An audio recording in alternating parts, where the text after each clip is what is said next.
This is a weird one. Supervive is a Battle Royale MOBA hybrid. It's stylized and fast-paced, and I've been really enjoying it. But it's also stepping into two of the most competitive genres out there, going up against games like League of Legends and Fortnite. It's being made by Theorycraft Games, a new studio full of industry veterans. And while it's definitely polished, the real question is, can Supervive carve out its own space in a crowded market, or is it doomed to be another live service game that shuts down within a year? Other than the top-down view, Supervive's gameplay loop feels like a fairly traditional Battle Royale, probably closest to Apex. You pick a character, queue up and drop in. Then it's the usual BR loop. Run around a shrinking map, gear up and fight other players. Matches last about 15 to 20 minutes, and if you're not in the mood for Battle Royale, there's also a arena type mode. The twist here is obviously the MOBA side of the game. You start at level 1 and have to kill creeps to level up and unlock abilities. Creep camps vary depending on the biome you're in, and tougher versions spawn at set intervals. Killing creeps gives you XP, gear and gold, which you spend at shops found around the map. More on that in a bit. Supervive doesn't really play like a MOBA though. More like a hero shooter seen from above. You control your character using WASD, using space to jump and control to crouch and sneak around. If you ever played Battlerite or Bloodline Champions, the controls will feel familiar. But if you haven't, there's a solid tutorial that explains the mechanics and in-game events. Abilities are mapped to Q, E, R and Shift.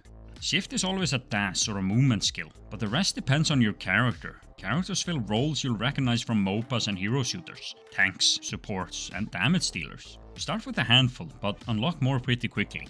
I might just be spoiled by recent games, but I really wish they were just all available from the start. There's a good number of characters to choose from, and they all look great. Supervive's art team includes former Riot and Blizzard artists.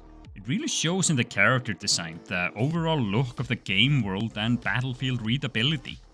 Everything has this vibrant, chunky, cartoony look, which I really like, and both characters and creeps are detailed and well animated. It really showcases the talent behind the game. Combat is also solid. Movement feels smooth and abilities are satisfying to use, but it's real movement heavy. Like I mentioned earlier, all characters have some kind of dash in their kit. And while it's not as bad as modern League of Legends, it can sometimes feel overwhelming to track enemies during teamfights. Thankfully, most characters are pretty durable, and I never felt like I got insta-killed in half a second. That is unless I really messed up and got spiked into the abyss. The map is made up of big floating islands, separated by the abyss. If you fall in, you die instantly. Each character has a glider. They can use that to cross between areas or escape a bad situation. The flight time is limited though. You'll see a circle fill up next to your health bar while gliding. If it fills up all the way or you take too many hits mid-air, you overheat and fall to your death. It's one of my favorite mechanics in Supervive. My most memorable moments come from mid-air fights or chases through the sky. Dying in a match doesn't mean it's over either. Teammates can revive you by standing on your moat or interacting with your death box. There are also resurrection towers that can bring you back if everything else fails. Supervive can be a bit confusing sometimes, but I've got nothing bad to say about the core gameplay. It's all very polished. Okay, time to talk about items and the Armory. Items work like they do in most MOBAs and are bought from shops found around the map. They're split into 4 types: relics, grips, kicks, and perks. Depending on what you buy, you get new active abilities, more damage, or various stat boosts. They can completely change how you play a character and make you way more powerful. I've been really enjoying messing around with different builds using the items I've unlocked so far. Unlocked being the key word here, because when you first start you only have access to 3 basic items. Everything else has to be unlocked through loot boxes.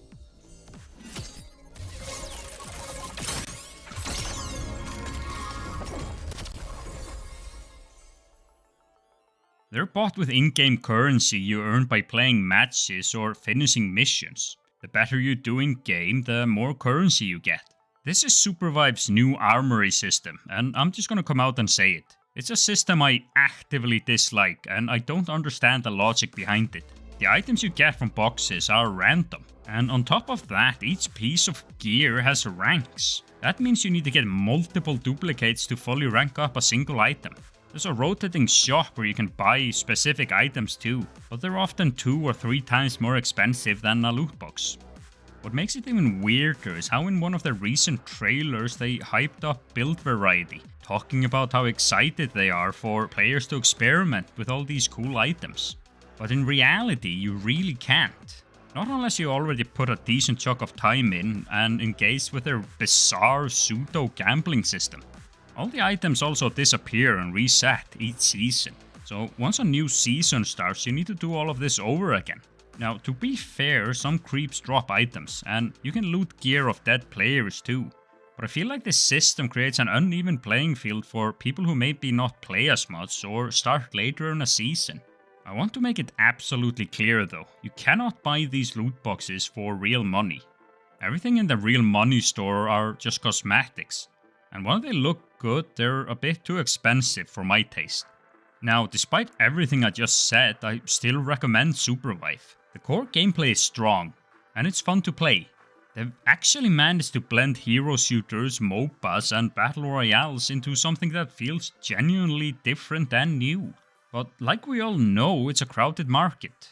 Supervive wouldn't be the first live service game to launch strong only to quietly fade away a few months later. And I really hope they rethink the Armory. I get the idea, they want players to feel like they're progressing and unlocking stuff, but tying that to loot boxes just feels off somehow. If you played Supervive, let me know what you think, especially about the Armory, because I still can't wrap my head around it. Remember to like and subscribe and all of that if you liked the video, and as always, thank you for watching.